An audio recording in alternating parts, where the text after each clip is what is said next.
الحمد لله وحده والصلاة والسلام على من لا نبي بعده أما بعد فقد قال الله تبارك وتعالى في كلامه المجيد والفرقان الحميد فأعوذ بالله من الشيطان الرجيم بسم الله الرحمن الرحيم اهدنا الصراط المستقيم صراط الذين أنعمت عليهم غير المغضوب عليهم ولا الضالين۔ بزرگان محترم اور برادران عزیز، اسلام کی بنیاد 5 چیزوں پر ہے۔ بنی الاسلام علی 5، 5 چیزوں پر اسلام کی بنیاد ہے۔ سب سے پہلی چیز جو ہے اس میں شہادت اللہ الہ الا اللہ یعنی ایمان کا قبول کرنا ہے۔ دین کی یہ 5 بنیاد، اسلام کی یہ 5 بنیاد میں سب سے پہلی چیز ہے بندہ اللہ رب العزت کی وحدانیت، نبی علیہ السلام کی رسالت کا اقرار کرے۔ اسلام اور یہ دین یہ کتنی بڑی نعمت ہے میرے دوستو، اس کی صحیح حقیقت مرنے کے بعد پتہ چلے گا کہ اللہ رب العزت نے یہ کیسی نعمت مجھے اور تمہیں عطا کی ہے۔ جب کسی بندے کو کوئی نعمت ملتی ہے تو حقیقت یہ ہے کہ جب نعمت ملتی ہے تو اس کی قدر نہیں ہوتی، لیکن اگر کسی وجہ سے اللہ نہ کرے وہ نعمت بندے سے چھین لی جائے تو اس کے بعد پھر بندے کو اس کی قدر معلوم ہوتی ہے۔ آج میرے اور تمہارے جھولی کے اندر یہ دین جیسی نعمت ہے، یہ ایمان ہے، اسلام ہے میرے دوستو، آج مجھے اور تمہیں اس کی حقیقت کا معلوم نہیں ہے۔ روایت میں آتا ہے کہ جو بندہ گنہگار ہوتا ہے، گناہ کرتا ہے، زانی ہوتا ہے، اسی طریقے سے وہ چوری کرتا ہے، یعنی غلط کاموں میں اپنی زندگی کو گزارتا ہے، تو اپنی زندگی کو گزار کر جب اس دنیا کو وہ آخرت پر ترجیح دے کر اللہ رب العزت سے ملاقات کرتا ہے اور اس دنیا سے چلا جاتا ہے، اور جانے کے بعد میرے دوستو وہ جہنم کے منظر کو دیکھتا ہے، تو اس وقت وہ جہنم کی آگ کو بجھانے کے لیے، وہ جہنم کو ٹھنڈا کرنے کے لیے، وہ اللہ رب العزت سے نجات طلب کرنے کے لیے، یہ پوری دنیا اگر اس کے قبضے میں تھی تو وہ اللہ رب العزت کی بارگاہ میں یہ اپنی فرمائش رکھے گا کہ اے میرے رب تو مجھ سے پوری دنیا لے لے، تو مجھ سے مال و زر سب کچھ لے لے، آج میں تجھے دینے کے لیے تیار ہوں، لیکن تو میری بخشش کر دے اور مجھے جہنم سے بچا لے۔ میرے دوستو اس وقت میرا اور تمہارا رب یہ فرمائے گا کہ او میرے بندے، میں نے تجھ سے اتنی بڑی قربانی طلب نہیں کی تھی، میں نے تو تجھ سے نہیں کہا تھا کہ تو پوری دنیا میرے سامنے پیش کر دے، میں نے تجھ سے یہ نہیں کہا تھا کہ پوری دنیا کی حکومت اور سلطنت لا کر کے تو مجھے پیش کر دے، میں نے تو تجھے جب دنیا کے اندر بھیجا تھا بڑی مختصر زندگی تھی، اس مختصر زندگی میں کچھ کام تیرے ذمے کیے تھے، اگر تو ان کاموں کو کرتا رہتا تو میرے پیارے بندے تجھے آج یہ دنیا پیش کرنے کی ضرورت نہیں تھی، اور اگر تو دنیا پیش کرنا چاہتا ہے تو عام میدان کے اندر پھر اللہ رب العزت اس کو جواب دے گا اور کہے گا کہ یہ دنیا ہی نہیں بلکہ اس دنیا کے برابر اگر 10 گنا دنیا تو اور لا کر کے بھی دے گا، پھر بھی تجھے آج کے دن نجات نہیں مل سکتی۔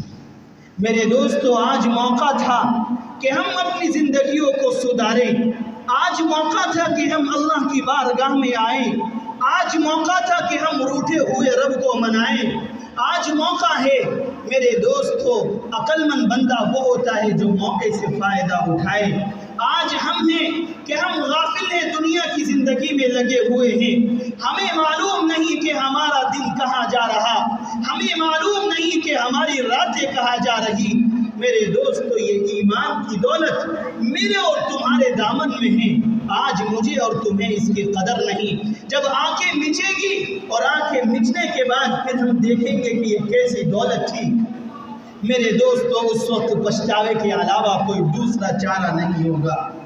حضرت بہلول کے بارے میں آتا ہے، ایک مست بندہ ہے، ہمیشہ اللہ اللہ کرتا رہتا ہے، دنیا سے وہ بے فکر رہتا ہے، کبھی کسی چیز میں مست ہے، کبھی کسی چیز میں مست ہے۔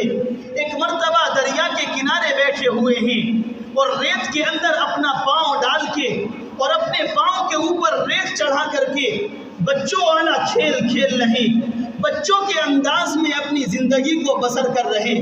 بادشاہ ہارون الرشید وہاں سے گزر ہوتا ہے، بیوی ساتھ میں ہے۔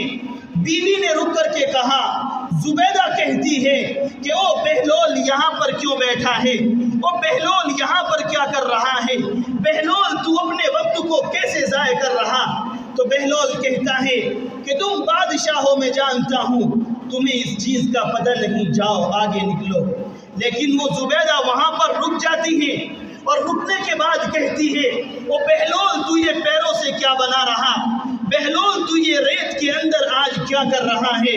بہلول کہتا ہے کہ میں جنت کا گھر بنا رہا ہوں اور جنت کے گھر کو بیچ رہا ہوں، آج جنت کے گھر کو فروخت کرنے کے لیے دریا کے کنارے آ گیا ہوں۔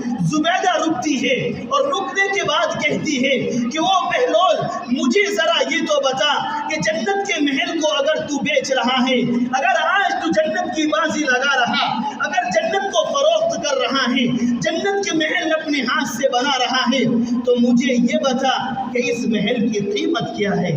اس محل کی قیمت کیا ہے؟ جو قیمت تو کہے گی میں تجھے عطا کروں گا۔ میرے دوستو بہلول کہتا ہے کہ 10 آنے اس محل کی قیمت ہے۔ کیا کہتا ہے؟ کہ 10 آنے اس محل کی قیمت ہے۔ قصہ اس وجہ سے بتا رہا ہوں کہ آج مجھے اور تمہیں دین ملا، آج مجھے اور تمہیں ایمان ملا، لیکن ایمان کی قدر مجھے اور تمہیں معلوم نہیں۔ ایمان کی قدر جب معلوم ہوگی، جب اس دنیا سے آخرت کی طرف میرا اور تمہارا سفر ہوگا۔ میرے دوستو بہلول سے وہ کہتی ہے کہ او بہلول یہ بتا کہ اس جنت کے محل کی قیمت کیا ہے؟ بہلول کہتا ہے کہ 4 آنے ہیں۔ بہلول کو وہ فوراً 4 آنے نکال کر کے دیتی ہے۔ بہلول کہتا ہے کہ آج سے یہ مکان تمہارا ہے، جب جنت میں جاؤ گی تمہیں یہ محل ملے گا۔ بادشاہ ہارون الرشید یہ زبیدہ کی بات کو دیکھ کر کے، یہ بہلول کی بات کو دیکھ کر کے اور مسکراتا ہے اور ہنستا ہے کہ آج زبیدہ اگر رکی تو کس مست کے پاس رکی، آج زبیدہ رکی تو کس دیوانے کے پاس رکی کہ جو 10 آنے میں جنت کے محل کو بیچ رہا ہے۔ وہ اس کو مذاق سمجھتا ہے اور مذاق سمجھنے کے بعد روانہ ہو جاتا ہے، گھر پہنچتا ہے، رات ہوتی ہے۔ جب آرام کے لیے لیٹتا ہے تو وہ خواب کے اندر دیکھ رہا ہے کہ جنت ہے، جنت کے اندر ہارون الرشید داخل ہوا، خواب کی حالت ہے، ایک بڑا خوبصورت مکان بنا ہوا ہے، ہیرے جواہرات اس کے اندر جڑے ہوئے ہیں، اینٹیں سونے اور چاندی کی ہے۔ اس مکان کی طرف جب ہارون الرشید اپنے قدم کو بڑھاتا ہے، اپنا قدم بڑھانے کے بعد میرے دوستو کیا دیکھتا ہے کہ فرشتے اس کو روکا لیتے ہیں، فرشتے اس کو روک لیتے ہیں اور کہتے ہیں کہ اس مکان میں جانے کی تمہیں اجازت نہیں۔ بادشاہ ہارون الرشید خواب میں دیکھ رہا ہے، فرشتوں سے سوال کرتا ہے کہ اس میں جانے کی اجازت کیوں نہیں؟ کہا کہ یہ محل تمہارا نہیں بلکہ یہ تمہاری بیوی زبیدہ کا ہے، جو اس نے بہلول سے 4 آنے میں خریدا ہے۔ اتنا خواب ہارون الرشید دیکھ رہا ہے، خواب یہاں تک پہنچتا ہے، ہارون الرشید کی نیند ٹوٹ جاتی ہے، نیند سے اٹھ جاتا ہے، بیدار ہو کر کے نکل جاتا ہے، جس راستے پر بہلول بیٹھا ہوا تھا اسی راستے پر پہنچ جاتا ہے، اور پہنچنے کے بعد میں بہلول سے کہتا ہے، وہ بہلول میں جنت کا محل خریدنے آیا ہوں، کل جیسے میری بیوی زبیدہ محل خرید رہی تھی، آج میں بھی محل خریدنے کے لیے آیا ہوں، بتا قیمت کیا ہے، بتا قیمت کیا ہے؟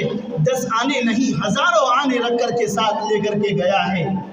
بادشاہ 10 آنے نکال کر اس کے سامنے رکھتا ہے، تو بہلول کہتا ہے کہ بادشاہ سلامت، آج قیمت 10 آنے نہیں ہے، آج قیمت کچھ زائد ہے۔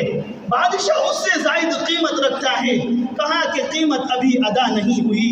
بادشاہ پھر ہار کر کے کہتا ہے کہ او بہلول، میں بادشاہ ہوں، یہ تمام کی تمام بادشاہت آج میں تیرے نام کر رہا ہوں، ذرا مجھے خدا کے واسطے جنت کا محل میرے نام کر دے۔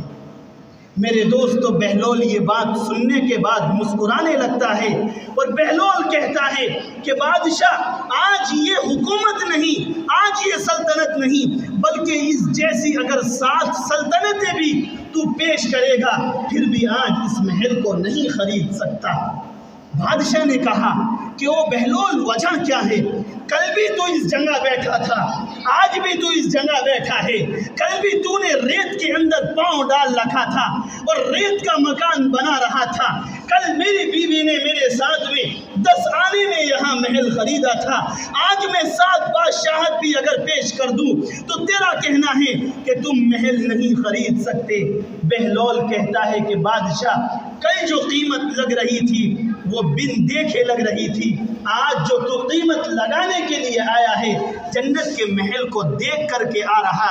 بادشاہ، آج تو یہ بادشاہت نہیں بلکہ اس جیسی 7 بادشاہت بھی میرے دوستو وہ پیش کر رہا ہے، تو اس کے باوجود بھی بہلول کہہ رہا ہے کہ 7 بادشاہت پیش کرنے کے بعد بھی تو آج اس ریتے کے محل کو نہیں خرید سکتا، کیونکہ یہ ریت کا تجھے دکھ رہا ہے، حقیقت میں یہ جنت کا محل تھا، حقیقت میں یہ جنت کا تھا، اور وہ حقیقت کیسے بنائی اس کو رب جانے۔ میرے دوستو، ایمان کی دولت آج میرے اور تمہارے دامن میں ہے، لیکن آج مجھے اور تمہیں اس ایمان کی قدر نہیں، آج مجھے اور تمہیں اس نعمت کی قدر نہیں۔ یہ نعمت کی قدر میرے دوستو پتہ تب لگے گا، اللہ نہ کرے کہ یہ نعمت چھن جائے، یا پھر اس نعمت کی قدر معلوم ہوگی جب اس دنیا سے ہمارا آخرت کی طرف سفر ہوگا۔ میرے دوستو، ایمان کی حالت میں بندہ اگر ندامت کے آنسو 2 قطرے اگر ٹپکا دے، وہ میرے رب کو اتنے محبوب ہے کہ روایت میں آتا ہے کہ اگر سمندر کے پانی سے جہنم کی آگ کو بجھایا جائے تو یہ پانی کم پڑ سکتا ہے، لیکن جہنم کی آگ نہیں بجھ سکتی، جہنم کی آگ نہیں بجھ سکتی۔ بہت مختصر انداز میں کر کے اپنی بات کو ختم کر رہا ہوں۔ جب بندہ اس دھرتی کے اوپر، زمین کے اوپر اللہ رب العزت کے خوف سے روتا ہے اور اپنی آنکھوں سے آنسو بہاتا ہے، تو میرا رب فرشتوں سے کہتا ہے کہ او فرشتوں، ان آنسوؤں کے قطروں کو ذرا سنبھال کر کے رکھنا، یہ آنسو سنبھال کر کے رکھنا۔ فرشتے معلوم کرتے ہیں کہ ہمارے رب یہ آنسو کے قطرے سنبھال کر کے کیوں رکھے جا رہے؟ اللہ رب العزت کہتا ہے کہ جہنم کی آگ کو اگر بجھانے کی ضرورت پڑتی ہے تو صرف یہ پانی ہے کہ جس کی وجہ سے جہنم کی آگ بجھ سکتی ہے، باقی کوئی دوسرا پانی نہیں کہ جو جہنم کی آگ کو ٹھنڈا کر دے۔ 2 لوگ تھے، ان کے درمیان دوستی تھی۔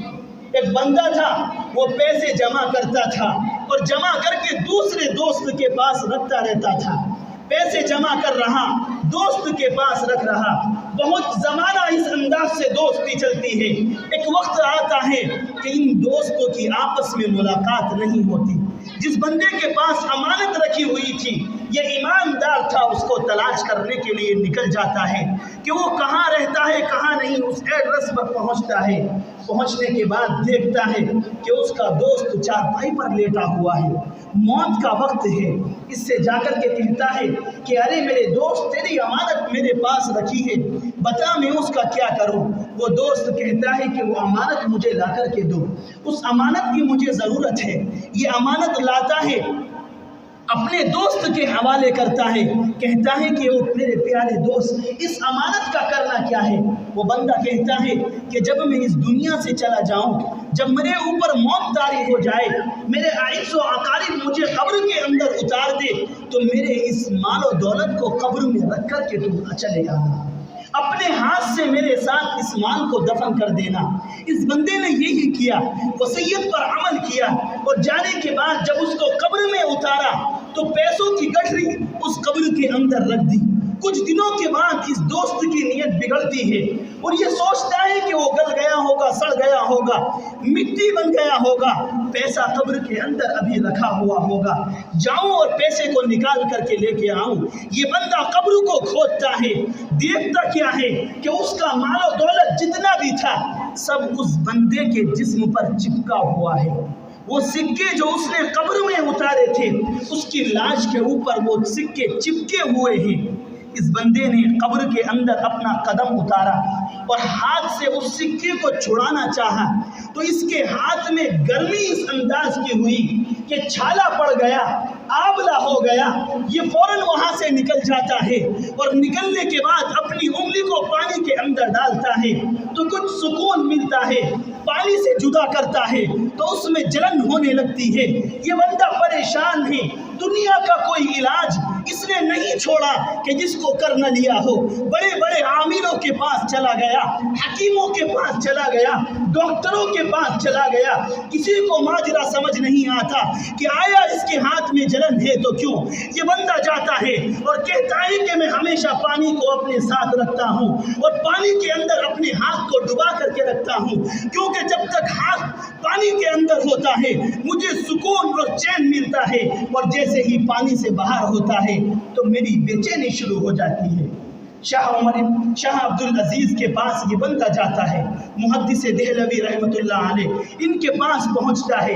یہ صاحب کشف تھا، اس بندے کو کشف ہوتا تھا، اس بندے سے اس نے پریشانی دریافت کی کہ ایسے ایسے واقعہ ہے کہ میرے ہاتھ کے اندر جلن ہے اور یہ جلن میری ختم نہیں ہو رہی، پانی میں ڈالتا ہوں سکون ملتا ہے، پانی سے باہر نکلتا ہوں تو سکون نہیں ملتا ہے، بے چینی شروع ہو جاتی ہے۔